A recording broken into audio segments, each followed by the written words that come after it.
Hi, Rachel. Hi, everybody. Welcome to Oregon Weight and Wellness.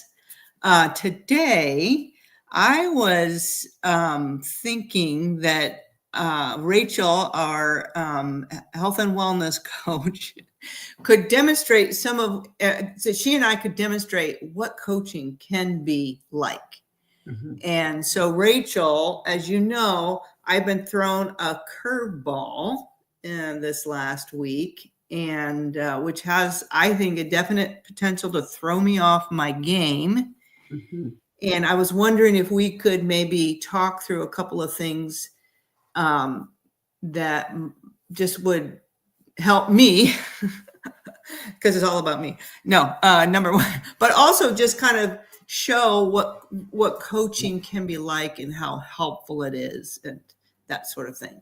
Absolutely. Yes. So let's do that. Let's, with about, 15 or 20 minutes or so, we're going to kind of show what, it won't be exactly what a full coaching session would be like. Keep that in mind, but hopefully you can hear and see what can be helpful for Dr. Gilbert, and then how you might apply those things into your own. So be thinking about your own responses if you were asked the questions I'm asking, and think about Dr. Gilbert's responses and how what inspiration or kind of motivation or, oh, that was an interesting response. I wonder, because it can really open up some growth mindset in your own, mind.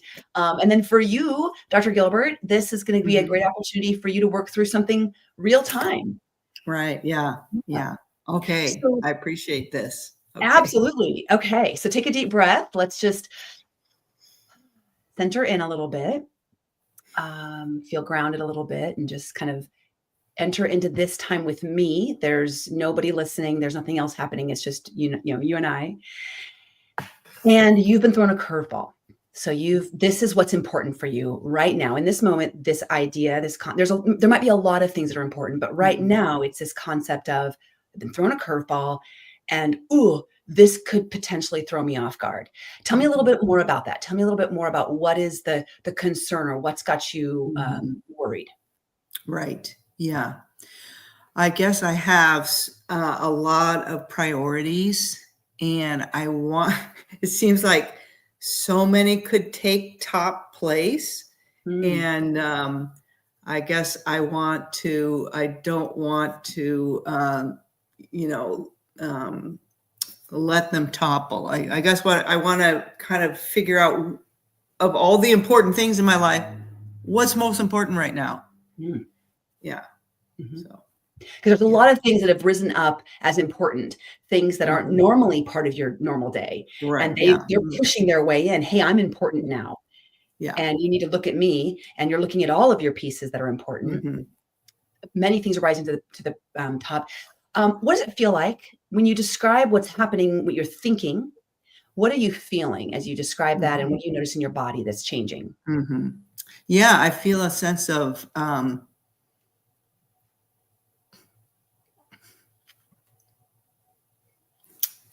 just feeling anxious. And not in my usual control, really. Yeah. And how is that feeling in your body? What part of your body knows that? Yeah.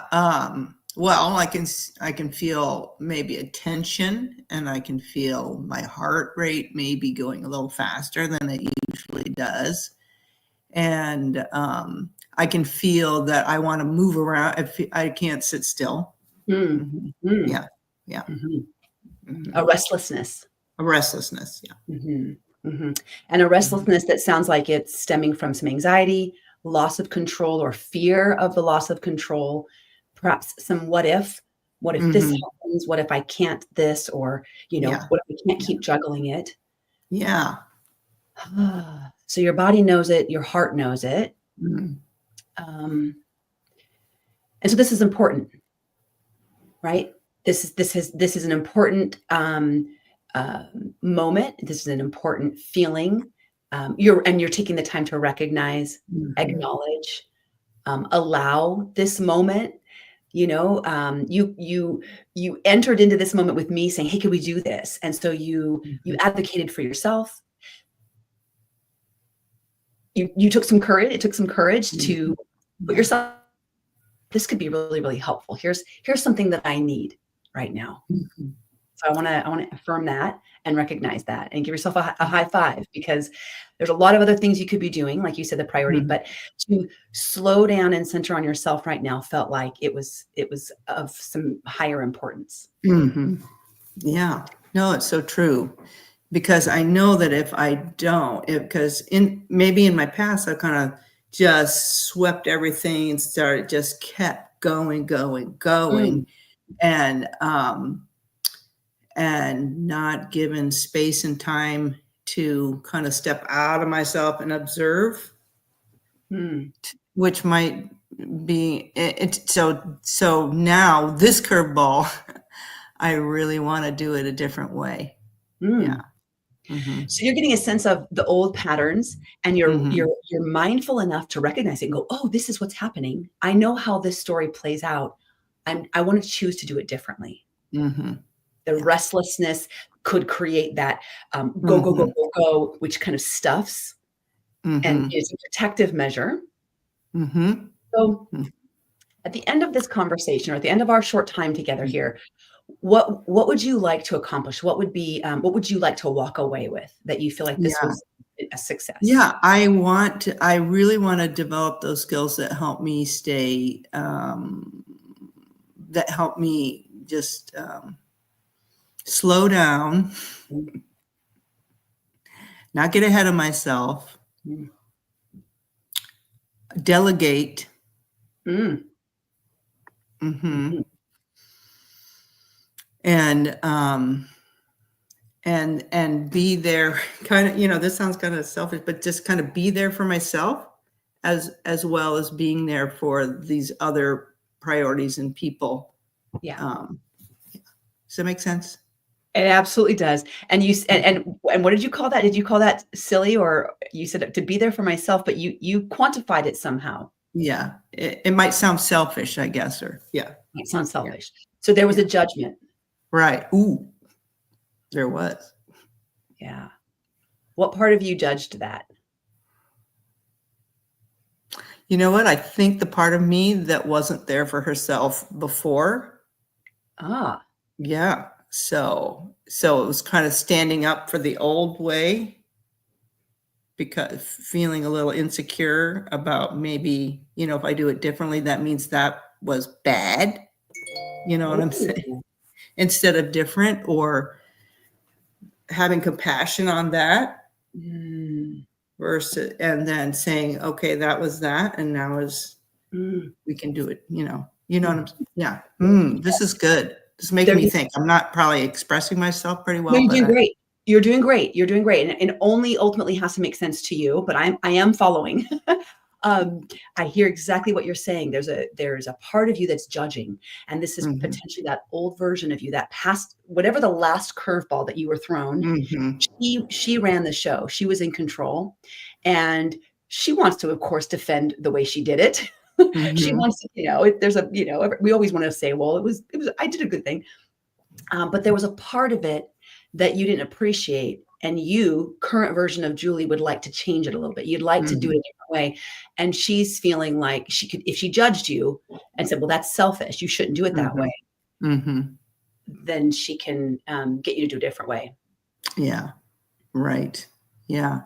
And you know what I'm saying is that so a new version of Julie can have, compassion on everything. Yeah. Hmm.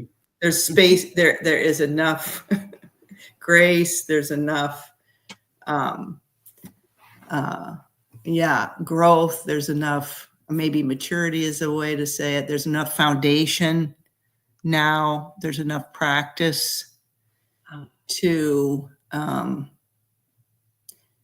actually maybe, experience this and then also maybe revisit that and reframe that a little mm, bit. Yeah. mhm. Mhm. Yeah. So there's a wisdom part of you. The Mm. sage just came up. We've heard from a couple different parts of you, and often when we feel stuck or we're not sure which direction to go, or we know we want to make a change, there are parts of us that kind of are in conflict.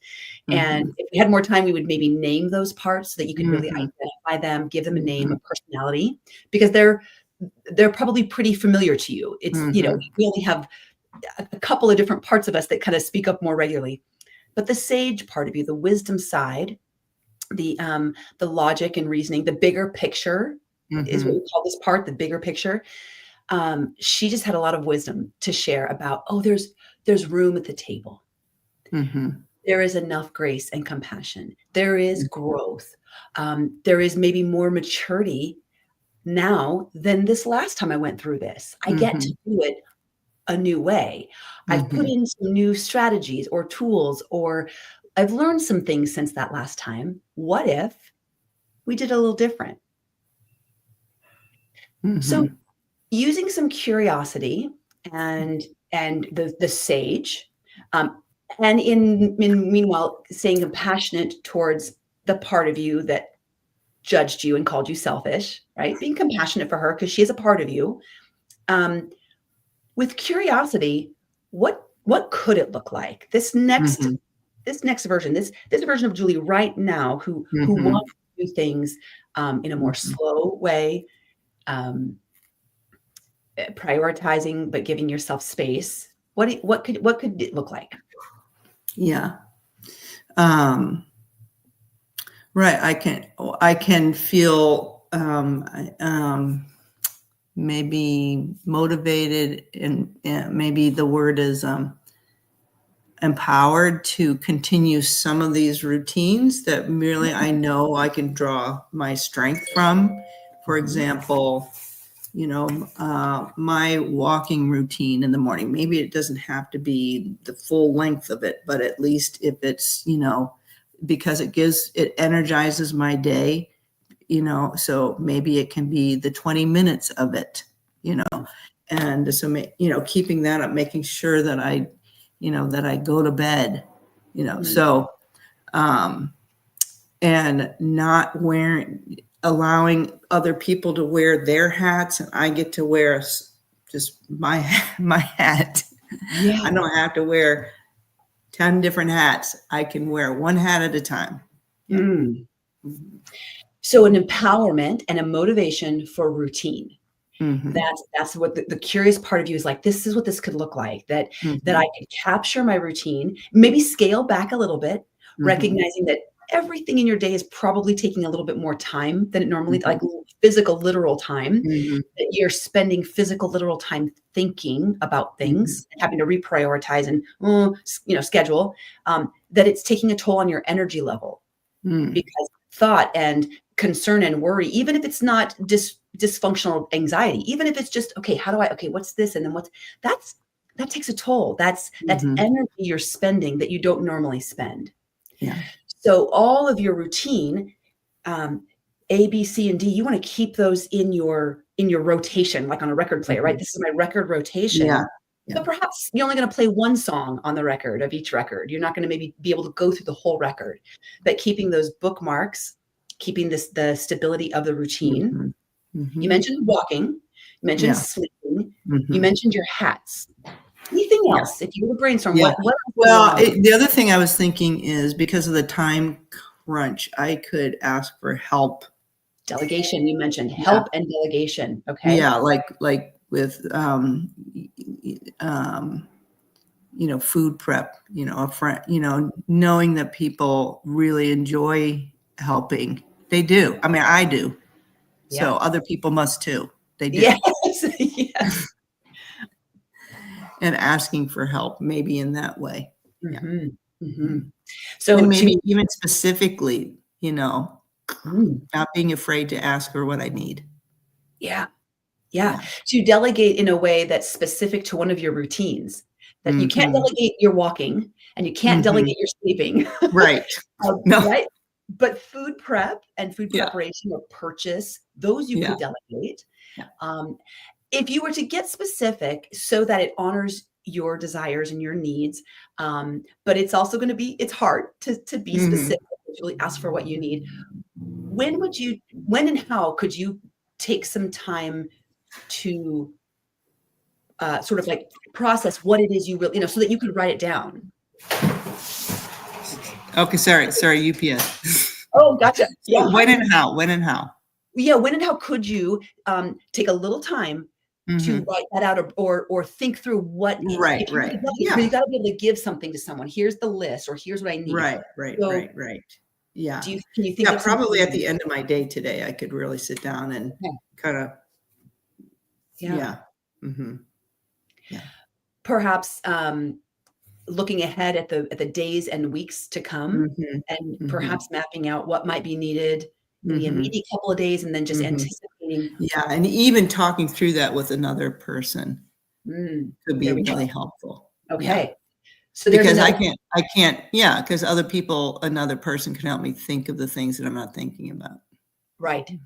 Yeah. Yeah, it gives you a chance to really process, which when we do Mhm. that, our brain really categorizes and thinks in an Mhm. organized fashion.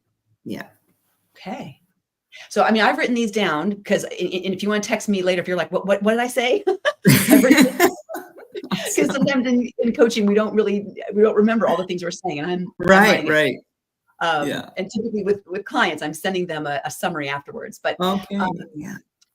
okay, so check in with your body now, and let's just kind of do a wrap up here. Mhm. Again, if this was a normal coaching session, we would maybe have more time to delve into a Mhm. few things, perhaps design together, and we would Yeah. maybe doing some of that Yeah. brainstorming together that you needed, Mhm. or perhaps even Yeah, so, yeah, I really appreciate that. I do feel a lighter. Mm, I felt heavy coming in or anxious, or I feel, lighter. I feel even though the nothing's changed. yeah. Nothing's changed, but I do feel lighter. I do feel, um, maybe able Mhm. and, to take my next step and I'm ready to write things down and You get yeah. ideas. Yeah. So Mhm. there's an energy, there's a Mhm. motivation energy. You're like, Yeah. yeah, I got some Yeah. ideas. So you're Uh-huh. walking away with some new ideas, a lighter emotion or mood or feeling. You Mhm. gave yourself some compassion. There was a part of you recognized the judgmental part. That was an aha Mhm. for you. And so Mhm. there might even be more work you think Yeah. about later around that, Yeah. because that was kind of like a, oh. So it feels good when we have ahas like that because we Mhm. see a bigger picture, and it can be a lot less self-incriminating and Mhm. self-judgmental, less inner Yeah. critic when we go, oh, hold on, there's more going on here, right? So that can lend to that feeling of, okay, it's a little bit better here. And then ready for a little action. You're ready for the action Mhm. that feels more Yeah. organized. Right. Very Yeah. good. Rachel, this has been so helpful. Thank you so much. Yeah. How can people get a hold of you? Oh gosh, uh, email me, rachel.mattheos@wholelife.blog, or Google my name. I will come up as Mhm. a coach in the area. Um, yeah, Oregon Weight and Wellness. We work Mhm. together Yeah. with a holistic program for patients getting Yeah. well, taking that health journey. Yeah. This is Um, and thank you so much for being mhm. brave and courageous, to give people an example, but then also for you to get a little, oh, okay, Yeah. I got a little I coaching did. session. Well, this was self-care. This was Yeah. a moment of you to take care of yourself. Yeah. So good job. Thank you. You're welcome. Thank you. And you know what? We're gonna skip what's for dinner Yeah, and we'll come back to that next week. next week. All Okay. right, All right. friends, Thank you take so care. Have much. a wonderful week. Thank you. Take care, Bye-bye. Julie. Bye. Bye.